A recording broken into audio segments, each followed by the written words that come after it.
तो इस शपथ ग्रहण समारोह से प्रधानमंत्री मोदी की एक बेहद ही दिलचस्प तस्वीर भी निकलकर सामने आई।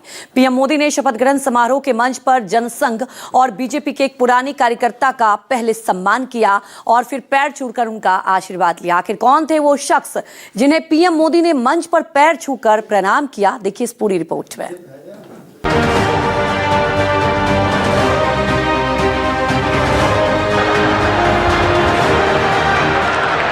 শিলিগুড়ি নিবাসী শ্রী মাখনলাল সরকার সবরই প্রতীক্ষার মতো দীর্ঘ প্রতীক্ষা। मंच सजा था पश्चिम बंगाल में पहली भगवा सरकार के शपथ ग्रहण का, लेकिन उससे पहले इस तस्वीर ने सबको हैरत में डाल दिया। সুন্দরতার জন্য এই বাংলায় জন্মগ্রহণ করে নিজের প্রাণ দিয়েছিলেন, যাকে কাশ্মীরের জেলে রহস্যজনকভাবে কার্যত খুন করা হয়েছিল। पीएम मोदी जैसे ही शपथ के लिए सजे मंच पर पहुंचे, वहां उन्होंने एक बुजुर्ग कार्यकर्ता के पैर छुए।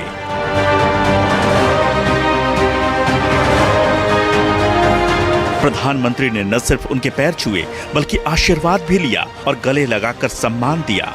ये पल शपथ ग्रहण समारोह से पहले का है, लेकिन इसने पूरे कार्यक्रम की भावनात्मक शुरुआत कर दी।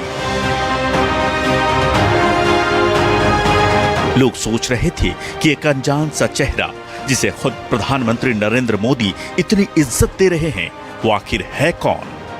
दरअसल पीएम मोदी ने जिस बुजुर्ग कार्यकर्ता को नमन किया, वो तब से संगठन से जुड़े हैं जब बीजेपी का जन्म भी नहीं हुआ था।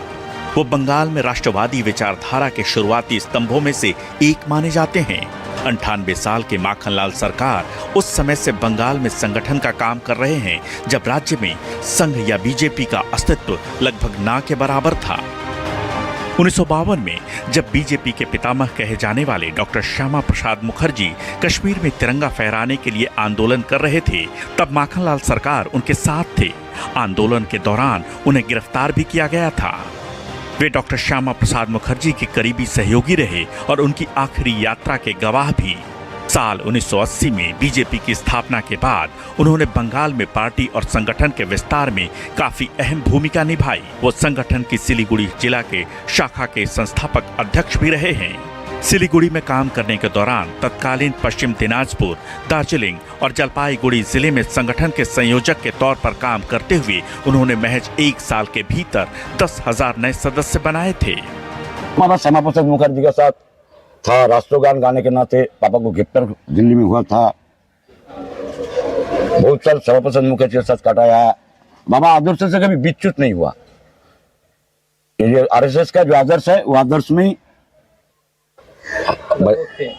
आदर्श में था, आदर्श विच्युत नहीं हुआ कभी। विपरीत परिस्थितियों में भी उन्होंने दशकों तक पार्टी को जमीनी स्तर पर मजबूत किया। 98 साल की उम्र में भी वो पार्टी के लिए प्रेरणा स्रोत बने हुए हैं। प्रदेश बीजेपी अध्यक्ष श्रमिक भट्टाचार्य ने पिछले साल अध्यक्ष पद का कार्यभार संभालने के बाद सिलीगुड़ी में माखनलाल सरकार के घर जाकर उनको सम्मानित किया था। हमारा पति इतना सम्मान पाया था प्रधानमंत्री से, खूब खुश है हम।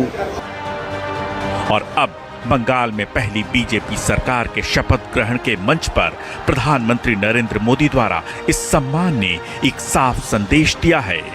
बीजेपी अपनी जड़ों को कभी नहीं भूलती।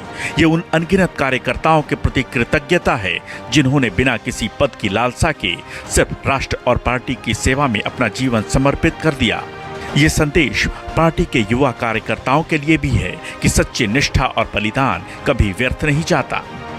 आज जब बंगाल में बीजेपी की पहली सरकार बनी है, तो ऐसे वरिष्ठ नेताओं का सम्मान पूरे संगठन को जोड़ता है। আমি শুভেন্দু অধিকারী ঈশ্বরের নামে শপথ করিতেছি যে